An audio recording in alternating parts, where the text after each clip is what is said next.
I graduated last year from Columbia, and I was born in Hartford, Connecticut. A lot of Connecticut people in the house. So this past week, I had the opportunity to spend some time home with my parents, so I was reflecting on things. So I'm going to take it back a little bit to the year 1952. 1952, interesting time in the United States. Brown v. Board of Education was being argued. My mother was born.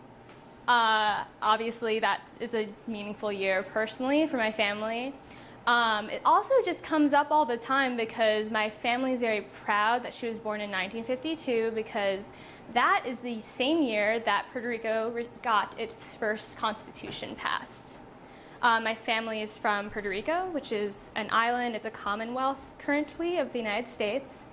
And my family, I guess you might say, are pretty political, and that they, especially on my mother's side, were very involved in that moment in time in trying to support movements for self-determination. And Puerto Rico at the time, mid-century, was one of the poorest islands in the Caribbean. So 1952, in Puerto Rico, there's been a democratically elected governor for the first time since 1948, just got a constitution, and things are on the up and up in some ways. So it's also at the same time part of a program partially supported, funded by the United States to move towards an industrial economy. So my mother's family were sort of small, poor sugarcane farmers who were going out of business because it was all being consolidated. And a lot of people were actually, a lot of Puerto Ricans were moving from the island to the States to work in factories or farms.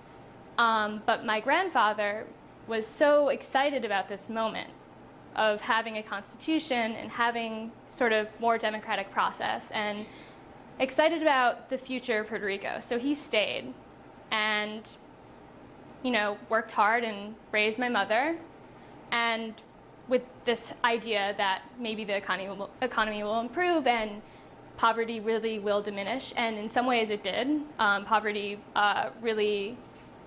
and, you know, basic living, poverty decreased, living standards increased. But when my mother was graduating, you know, the schools improved. She was able to go to public college, which was actually the best college, and it was a free college. So she graduated, and there still actually weren't a lot of jobs in Puerto Rico. So she and my father moved to the States. They moved to Hartford, Connecticut, of all places, the snowing cold Hartford, Connecticut, where I guess they continued to sort of pursue that idea of progress towards a more democratic society, a society where the divide between the haves and have-nots might decrease, because in 1952 it was still large, but there was these hopes that it will decrease if we just work at it. And in a lot of ways, they were in a moment in Hartford's history that was unique. There was a lot of the sort of civil rights movement's successes coming down. My mother got involved.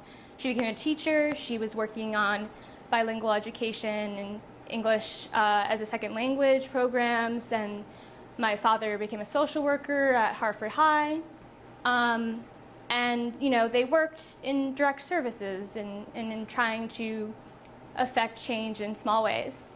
And then so I was thinking about that this past week and sort of what's come of all of this now in 2014. And it's sad to say that actually a lot of these hopes and dreams of progress haven't exactly turned out the way that people planned. Puerto Rico, if you haven't heard, its debt has been downgraded to junk. It is 2 times, the poverty level is twice that of Mississippi, which is the poorest state. And all my cousins, most of my family has still remained an island, very proud, you know, are having trouble finding any sort of jobs. The public school system is so bad that, you know, it's basically a privatized system at this point. The one beacon of the public college higher education system, which was, you know, once allowed my parents, who both were low income, wouldn't have been able to afford college if it wasn't free. That's no longer the case. It's become a tuition-based, and the dynamics are changing for affordability and accessibility. And in Hartford, a similar situation sort of happened where poverty's actually increased more since the 1970s. So I was thinking about this. I was kind of down about it, you might say. It's kind of a glum story.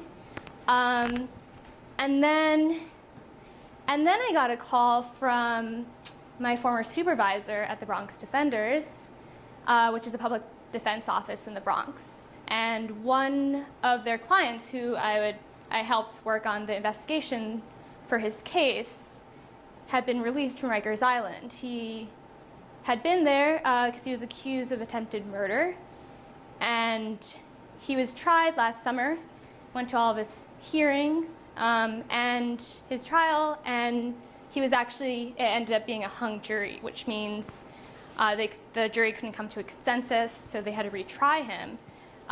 They finally retried him this spring, and he was found not guilty, so he got out, which was kind of an exciting, maybe more positive story than the first one I told, but also sad because he was there for 1 year and 7 months.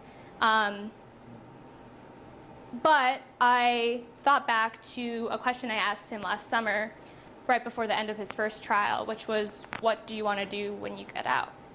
And his response was, I want to have a baby with my girlfriend, and I'm going to try to get a job at McDonald's. My girlfriend works at McDonald's, so she's going to try to get me a job there.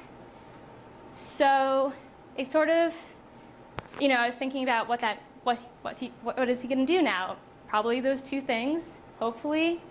And what will his future and his child's future and my cousin's children's future look like, and what is this all about? And all of these struggles just all seem to come down to the fact that people just want to be able to live a sustainable life, to have a house over, you know, a roof over their heads, and to be able to, you know, enjoy their family and their friends, and to have a happy life, whatever that means to them, and to have the right to those things. So I think that there's a possibility that we can try to continue to go down a route of progress. And that was a very long duo story for you guys, but that's what I'm thinking. And I've been involved in the past year in a lot of direct service. As I was saying, I was working at a public defense office, I was working at a civil legal aid office, and I think that now is an interesting opportunity to work in a broader way towards affecting change.